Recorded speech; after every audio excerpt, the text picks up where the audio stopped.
Good evening everyone. आज का हमारा टॉपिक 11th क्लास की बुक राजनीतिक सिद्धांत की 7वें चैप्टर से लिया गया है, राष्ट्रवाद, नेशनलिज्म। इससे पहले वाले वीडियो में हमने पढ़ा था कि राष्ट्र क्या होता है, राष्ट्र निर्माण क्या होता है, इसके तत्व, बाधक तत्व और उपायों के बारे में पढ़ा था। तो आइए एक बार फिर से हम राष्ट्र की परिभाषा से शुरू करते हैं इसको। जैसे हमने बहुत सारी परिभाषाएं पढ़ी, अलग अलग तरीके, अलग अलग दृष्टिकोण से परिभाषाएं पढ़ी, आखिर में हम कंक्लूजन पे पहुंचे कि वास्तव में राष्ट्र निर्माण क्या होता है। तो मोहम्मद इकबाल नारायण की परिभाषा हमें ज्यादा सटीक लगी, क्योंकि उन्होंने बताया कि राष्ट्र निर्माण एक ऐसा मानव समूह है जो भावनात्मक रूप से एकता के सूत्र में बंधा हो, जिसकी अपनी एक संस्कृति हो, जो भाषा और धार्मिक एकता वाली स्थिति हो जिसमें, और राजनीतिक एकता के सूत्र में बंधने की जिसकी इच्छा हो। तो इस तरह से एक राष्ट्र का निर्माण होता है। तो आइए हम पहले पढ़ते हैं कि राष्ट्रवाद और रविंद्रनाथ ठाकुर के क्या विचार थे। हम रविंद्रनाथ टैगोर भी कह देते हैं इन्हें और रविंद्रनाथ ठाकुर भी कह देते हैं। तो राष्ट्रवाद के बारे में रविंद्रनाथ टैगोर के विचारों के बारे में पढ़ेंगे। पहले हम रविंद्रनाथ टैगोर जो राष्ट्रवाद के समर्थक तो थे, परंतु संकीर्ण राष्ट्रवाद के विरोधी थे। राष्ट्रवाद तो कहते थे कि राष्ट्र तो अपना होना चाहिए, लेकिन उसमें ऐसा ना हो कि बिल्कुल ही सटीक हो कि एक ही भाषा के लोग या एक ही जाति के लोग मिलेंगे, वही अपने राष्ट्र का निर्माण करेंगे। अर्थात वो संकीर्ण राष्ट्रवाद के विरोधी थे। फिर बात आती है कि साम्राज्यवाद को मानव गरिमा के विपरीत मानते थे। वो कहते थे कि किसी भी देश का दूसरे देश पर साम्राज्य स्थापित करना मानव गरिमा के बिल्कुल विपरीत है। इस आधार पर वो अंग्रेजी शासन की भी खूब आलोचना करते थे। उनका कहना था कि भारतीयों को अपनी संस्कृति और विरासत में गहरी आस्था हो, परंतु बाहरी दुनिया से सीखने से भी परहेज नहीं करना चाहिए। उनका कहना था कि साम्राज्यवाद तो गलत है, लेकिन जो पश्चिमी संस्कृति है उसको हम दोष न ठहराएं। वो पूर्ण रूप से गलत नहीं हो सकती। हमें अपनी संस्कृति और आस्था में गहरी आस्था होनी चाहिए, अपनी संस्कृति और विरासत में। लेकिन अगर किसी और संस्कृति में अच्छी बातें हैं तो हमें उन्हें अपनाने से भी परहेज नहीं करना चाहिए। ये रविंद्रनाथ टैगोर के राष्ट्रवाद के बारे में विचार हैं। वो देशभक्ति से ऊपर मानव गरिमा को स्थान देते हैं। वो कहते हैं देशभक्ति ठीक है, लेकिन देशभक्ति की आड़ में मानव अस्मिता को कोई नुकसान नहीं पहुंचना चाहिए। मानव पहले है, देश बाद में है। Got it? तो ये थे राष्ट्रवाद के बारे में रविंद्रनाथ टैगोर के विचार। कई बार 2 नंबर में या 3 नंबर में पूछ लिया जाता है कि राष्ट्रवाद और रविंद्रनाथ टैगोर के क्या विचार थे। तो आइए फिर आगे हम देखते हैं इसमें और क्या पढ़ना है हमें, कि क्या प्रत्येक राष्ट्र राज्य है। प्रत्येक राष्ट्र राज्य नहीं हो सकता, क्योंकि राष्ट्र और राज्य की अपनी विशेषताएं अलग अलग होती हैं। एक राष्ट्र राज्य और राष्ट्रीयता का योग होता है। प्रत्येक राष्ट्र राज्य नहीं होता, लेकिन प्रत्येक राज्य राष्ट्र हो सकता है। Got my point? कि प्रत्येक राष्ट्र राज्य नहीं हो सकता, लेकिन प्रत्येक राज्य राष्ट्र हो सकता है। इसका मतलब ये है कि राज्य के तत्व ज्यादा परिभाषित किए गए हैं। अंडरस्टैंड? तो आइए अब राष्ट्र और राज्य में अंतर जान लेते हैं। राष्ट्र और राज्य में अंतर क्या है? एक तो राज्य का स्वरूप तो भौतिक है। राज्य लोगों की भौतिक आवश्यकताओं की पूर्ति के लिए बनाया जाता है। राष्ट्र का जो आधार है वो भावनात्मक है। परिभाषा में भी पढ़ा हमने, राष्ट्र का आधार भावनात्मक और मानसिक स्थिति से है। Got my point? First point clear? Now राज्य के लिए तत्व निश्चित है, जबकि राष्ट्र के लिए कोई खास तत्व निश्चित नहीं है। राज्य के 4 महत्वपूर्ण तत्व होते हैं। उनमें से अगर एक तत्व भी गायब है तो राज्य नहीं बनेगा। लेकिन राष्ट्र के लिए ऐसे कोई स्थायी तत्व नहीं होते हैं। तो राज्य के तत्वों को और आगे थोड़ा डिस्कस कर लेते हैं।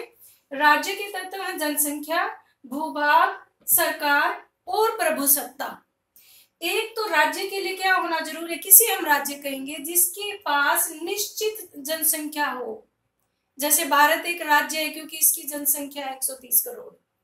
फिर निश्चित भूभाग, राज्य वह है जिसकी अपनी बाउंड्री है, भौगोलिक स्थिति है जिसकी अपनी। और सरकार, जिसके पास अपनी एक सरकार है, जैसे भारत के पास अपनी, अगर हम भारत का ही उदाहरण लें तो अपनी एक सरकार है। और प्रभुसत्ता, अपने निर्णय लेने की शक्ति। तो ये 4 तत्व हैं तो वो राज्य बनेगा, इसका मतलब वो राज्य है। अगर इन 4 तत्वों में से भी एक तत्व भी अगर गायब है तो उसे हम राज्य नहीं कहेंगे। लेकिन राष्ट्र के लिए ऐसे कोई निर्धारित तत्व नहीं है। राष्ट्र में तो जैसे हमने, अगर हम जातीय आधार पर पढ़े तो कहेंगे कि जो एक जाति के लोग हैं वो राष्ट्र है। जो एक, अगर हम भावना उसमें राजनीतिक दृष्टिकोण से पढ़े तो कहेंगे कि वो समुदाय जो अपने आप को एक स्वतंत्र इकाई में बांधने के लिए तत्पर है। समझे? तो इस तरह से राष्ट्र और राज्य में अंतर है। इसको हम और भी ज्यादा एक्सप्लेन कर सकते हैं। अगर बड़ा आंसर लिखना है तो जनसंख्या को अलग से एक्सप्लेन कर दीजिए कि राज्य की अपनी निश्चित जनसंख्या होती है जबकि राष्ट्र की अपनी निश्चित जनसंख्या नहीं होती है। ऐसे ही राज्य का अपना निश्चित भूभाग होता है। एक राज्य में कई राष्ट्रीयताओं वाले लोग रह सकते हैं लेकिन राष्ट्र का अपना कोई निश्चित भूभाग नहीं होता है। राज्य की अपनी एक सरकार होती है, तभी तो राज्य बनता है कि वो एक राजनीतिक इकाई के अंदर रहते हैं। राष्ट्र की सरकार होना या न होना कोई जरूरी नहीं है। तो ये था अंतर राज्य और राष्ट्र में। अंडरस्टूड? अब हम आगे पढ़ेंगे कि एक राष्ट्र के अपने नागरिकों से क्या अपेक्षाएं हैं, क्या मांग है, या फिर एक राज्य की अपने नागरिकों से क्या मांग है, या फिर आप इस तरह कह लीजिए कि व्यक्ति के कर्तव्यों का वर्णन करें अपने राज्य के प्रति। तो जो व्यक्ति के कर्तव्य होते हैं, जैसे हमारे संविधान में भी 11 कर्तव्य बताए गए हैं, वो आप सारे भी लिख सकते हो। तो मोटे तौर पे 3-4 मैं आपको बता देती हूँ कि एक व्यक्ति के नागरिकों की, एक राष्ट्र द्वारा अपने नागरिकों से की जाने वाली मांग या नागरिक के कर्तव्य अपने राष्ट्र के प्रति, वो पढ़ेंगे अभी हम। प्रत्येक नागरिक राष्ट्र के संविधान, आदर्शों, राष्ट्र ध्वज, राष्ट्रगान का पूरा सम्मान करे। उसकी ऐतिहासिक जो विरासत है उनका रख रखाव करे। दूसरी बात है, राज्य की संप्रभुता, एकता और अखंडता की रक्षा करे। एक नागरिक से यह अपेक्षा की जाती है कि वो राज्य की संप्रभुता, एकता और अखंडता की रक्षा करे। तीसरी बात आती है, आह्वान किए जाने पर, अगर जब कभी भी राज्य को नागरिक की जरूरत हो तो बुलाए जाने पर वो अपने प्राण तक न्यौछावर देने के लिए तैयार रहे। फिर है, सभी लोगों में समरसता और समान भाईचारे की भावना का निर्माण करे। ये भी नागरिक से अपेक्षा की जाती है कि वो भाईचारे के साथ रहे, आपस में मिलजुल करके रहे, महिलाओं का आदर करे, प्रत्येक जाति धर्म का आदर करे। ये नागरिकों से अपेक्षा रहती है किसी भी राज्य को। अंडरस्टूड? तो यहाँ पर हमने पढ़ा कि एक राष्ट्र के अपने राज्य की नागरिकों से क्या अपेक्षाएं होती है, क्या मांग होती है, या नागरिक के क्या कर्तव्य होते हैं। Got it? आगे हमने देखना है राष्ट्र आत्मनिर्णय का सिद्धांत। राष्ट्र आत्मनिर्णय का सिद्धांत क्या होता है? ये मोटे तौर पर जो ये बात आई थी, ये पहले विश्व युद्ध के दौरान आई थी। तो पहले देख लेते कि आत्मनिर्णय क्या होता है। राष्ट्रों को अपने ऊपर स्वयं शासन करने और अपना भविष्य तय करने के अधिकार को राष्ट्रों का आत्मनिर्णय कहा जाता है। कि हम अपना भविष्य खुद सुधारेंगे, अपने निर्णय खुद लेंगे।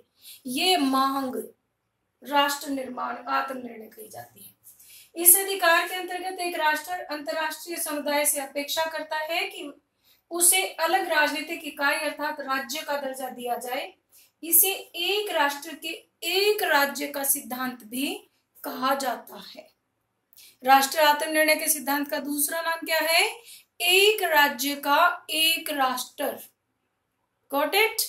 एक बार फिर से सुन लीजिए, राष्ट्रों को अपने ऊपर स्वयं शासन करने और अपना भविष्य तय करने का अधिकार। अपने ऊपर स्वयं शासन करने और अपना भविष्य तय करने के अधिकार को राष्ट्र आत्मनिर्णय का अधिकार कहा जाता है। इसमें राष्ट्र अंतर्राष्ट्रीय बिरादरी से मांग करता है कि उसे अलग राजनीतिक इकाई अर्थात राज्य का दर्जा दिया जाए। इसे एक राष्ट्र एक राज्य का सिद्धांत भी कहते हैं और इसको लोकप्रिय बनाने का श्रेय जाता है प्रथम विश्व युद्ध के दौरान अमेरिका के राष्ट्रपति वुडरो विल्सन। अमेरिका के राष्ट्रपति वुडरो विल्सन ने ये शुरू किया था, इस तरह के विचार दिए थे, इसको लोकप्रिय बनाया था। हालांकि उस दौरान प्रथम विश्व युद्ध के बाद ऐसा नहीं हुआ कि राज्यों की जो अपने स्वायत्तता की मांग थी वो पूरी नहीं हुई। स्वतंत्र उस दौरान बहुत सारे साम्राज्य स्थापित किए हुए थे संसार में, जैसे कहीं पुर्तगालियों का साम्राज्य था, कहीं डचों का साम्राज्य था, कहीं ब्रिटिशर्स का साम्राज्य तो बहुत दूर दूर तक फैला हुआ था। तो ये राष्ट्र आत्मनिर्णय का सिद्धांत जो दिया तो गया था, लेकिन उतना ये सफल नहीं हुआ जितना ये सफल द्वितीय विश्व युद्ध के बाद हुआ। दूसरा विश्व युद्ध हुआ था 1939 से लेकर 1945 तक। उस दौरान राष्ट्र आत्मनिर्णय के सिद्धांत ने जोर पकड़ा और बहुत सारे साम्राज्यों को अपना जो उपनिवेश थे वो खाली करने पड़े लोगों की मांग के कारण। Got my point? नाउ आगे हम पढ़ेंगे कि राष्ट्र आत्मनिर्णय के सिद्धांत के पक्ष में तर्क पढ़ेंगे और इसके विपक्ष में भी तर्क पढ़ेंगे। देखिए, राष्ट्र आत्मनिर्णय सिद्धांत के पक्ष में तर्क। नंबर 1, उन्नति की दृष्टि से अधिक उपयुक्त है। उन्नति की दृष्टि से अधिक उपयुक्त कैसे है कि जैसे एक राष्ट्र बनेगा तो वो उस राष्ट्र के लोगों की अपने राष्ट्र के प्रति गहरी श्रद्धा होगी, वो आपस में मेल मिलाप के साथ रहेंगे, उन्हें किसी दूसरे साम्राज्य का कि उनके संसाधनों को लूट के ले जा रहा कोई इस प्रकार का कोई डर नहीं होगा। तो फिर क्या होगी? अल्टीमेटली देश की, राज्य की उन्नति होगी। राष्ट्र आत्मनिर्णय के सिद्धांत के पक्ष में पहला तर्क ये है कि उन्नति की दृष्टि से अधिक उपयुक्त है। अगर एक राष्ट्र बन गया तो उसके राष्ट्र के लोगों की उसके प्रति अपने देशभक्ति होगी, वो आपस में प्रेम से रहेंगे और एक दूसरे की मदद करेंगे, उन्हें भय नहीं रहेगा किसी दूसरे साम्राज्य का। Got it? नाउ प्रतिनिधि शासन के लिए अधिक उपयोगी है। जैसे कि आजकल की लोकतांत्रिक सरकारें हैं, प्रतिनिधि शासन लोकतांत्रिक सरकार को ही कहा जाता है। लोकतांत्रिक सरकारों के लिए अधिक उपयोगी है क्योंकि इसमें एक ही तरह के लोग होते हैं ज्यादातर, जिनकी एक जैसी अपनी ऐतिहासिक विरासत रही होती है। तो वो एक राजनीतिक प्रणाली के अंतर्गत यानी कि लोकतंत्र के अंतर्गत वो अपने आप को सही फिट कर लेते हैं। तो इससे फिर बगावत का कोई भी रास्ता नहीं बचता है। तो ये प्रतिनिधि शासन के लिए भी उपयोगी है।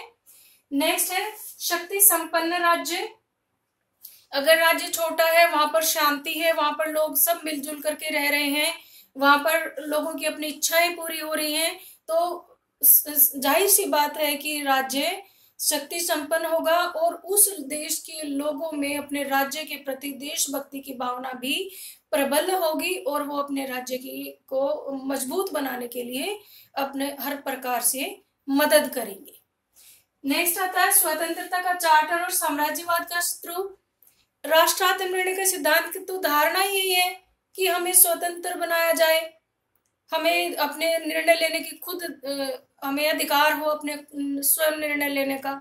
ये तो अर्थ ही है आत्मनिर्णय का और ये स्वयं निर्णय लेने का अधिकार है। तो ऑब्वियस सी बात है साम्राज्यवाद का वो विरोध करेंगे, जाहिर सी बात है। अगर व्यक्ति स्वतंत्रता चाहता है तो वो साम्राज्यवाद का विरोध करेगा ही करेगा, क्योंकि साम्राज्यवाद और स्वतंत्रता दोनों एक साथ नहीं चल सकते। फिर अल्पसंख्यकों की कोई समस्या नहीं, क्योंकि सभी लोग अपनी मनमर्जी से उस तरह का राष्ट्र चाहते हैं। तो अल्पसंख्यकों के ऊपर जो आए दिन झगड़े होते हैं उस प्रकार के झगड़े खत्म हो जाएंगे और देश का विकास होगा। अल्पसंख्यकों जैसी कोई समस्या नहीं रहेगी। अब बात आती है कि कोई भी अगर सिद्धांत है या नीति है पूर्ण रूप से सही नहीं होती है, उसमें कहीं ना कहीं आलोचना का पक्ष भी होता है। कहीं ना कहीं उसकी कमियां भी होती हैं। तो ये है कि यह सिद्धांत अव्यवहारिक है। एक्चुअली राष्ट्र आत्मनिर्णय का सिद्धांत ये है कि जो एक जाति के, एक संस्कृति के लोग हैं, उनका एक अलग राष्ट्र बना दिया जाए, वो अपने निर्णय स्वयं ले। लेकिन ये तो आज के दिन तो व्यवहारिक ही नहीं है, क्योंकि कोई भी एक क्षेत्र ऐसा नहीं है जहां पर सिर्फ एक ही जाति के लोग रहते हों। अगर सारी जातियों के लिए अलग अलग बनाने लगे तो बहुत ज्यादा विस्थापन हो जाएगा, और इस विस्थापन की स्थिति भारत तो झेल भी चुका है। जैसे मुसलमानों के लिए अलग पाकिस्तान बनाया था, तो बॉर्डर के जो इलाके थे वहां पर मुस्लिम और हिंदू मिक्स थे, कोई भी एक ऐसा जगह नहीं थी जहां पर सिर्फ हिंदू या सिर्फ मुस्लिम हो। तो उस आवाजाही में मानवता को बहुत ज्यादा नुकसान हुआ था। तो इस तरह से कहा जाता है कि जो राष्ट्र आत्मनिर्णय का सिद्धांत है वो व्यवहारिक नहीं है।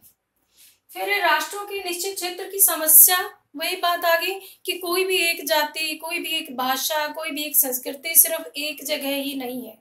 जैसे भारत का ही हम उदाहरण लें तो कभी मंगोल आए, कभी पारसी आए, कभी अंग्रेज आए, तो यहाँ पर सिर्फ ब्लड के आधार पर, क्योंकि ऐसा शुद्ध ब्लड तो रहा ही नहीं। अगर रक्त की शुद्धता की बात करें तो वो आपको कहीं भी देखने को नहीं मिलेगी। तो इस तरह से किसी एक निश्चित क्षेत्र को हम ये कहें कि उन लोगों का क्षेत्र है, बड़ा ही मुश्किल काम है। प्रगति में बाधक, जब अगर छोटे छोटे राज्य बन जाएंगे, संस्कृति के आधार पर बन जाएंगे, जाति के आधार पर बन जाएंगे, तो फिर वो सिर्फ अपना अपना विकास करना चाहेंगे और क्षेत्रवाद की संकुचित धारणा उनमें जन्म ले लेगी, जो कि प्रगति में बाधक है। वो लोग फिर एक दूसरे के साथ कोई ताल्लुक नहीं रखेंगे, जिससे कि ईर्ष्या, द्वेष और घृणा की भावना और ज्यादा बढ़ेगी, जो कि प्रगति में बाधक होगी। अब बात आती है अंतर्राष्ट्रीय उलझनों को बढ़ावा। जैसे जैसे ज्यादा राज्य बनेंगे संस्कृति जाति के आधार पर, वैसे वैसे अंतर्राष्ट्रीय विवाद भी बढ़ेंगे। कभी सीमा विवाद, कभी पानी विवाद, कभी जातियों के आपस में झगड़े। तो अंतर्राष्ट्रीय अगर हम देखें, उलझन देखें, तो वो भी बढ़ेंगी। फिर बात आती है तानाशाही का भय। छोटे छोटे राज्य होते हैं, एक संस्कृति होती है, और अगर कोई ऐसा बंदा है, ऐसा अगर कोई शासक आ जाता है जिसकी कि अपने समाज में पूरी पैठ है, तो ये भी संभावना है कि आगे जा करके वो तानाशाह बन जाए।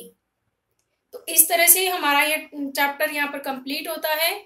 इंपॉर्टेंट क्वेश्चन इसमें बनते हैं, राष्ट्र से क्या अभिप्राय, राष्ट्र निर्माण से क्या अभिप्राय है, राष्ट्र के विभिन्न दृष्टिकोण, और उसके बाद हमने पढ़ा रविंद्रनाथ टैगोर के राष्ट्रवाद के बारे में विचार, और फिर हमने राष्ट्र आत्मनिर्णय के सिद्धांत के बारे में पढ़ा है, और राष्ट्र और राज्य में अंतर भी पढ़ा है। Got my point? तो ये सब आपने याद करना है, लिखना है कॉपी में। चैप्टर यहाँ पर कंप्लीट होता है। Thank you.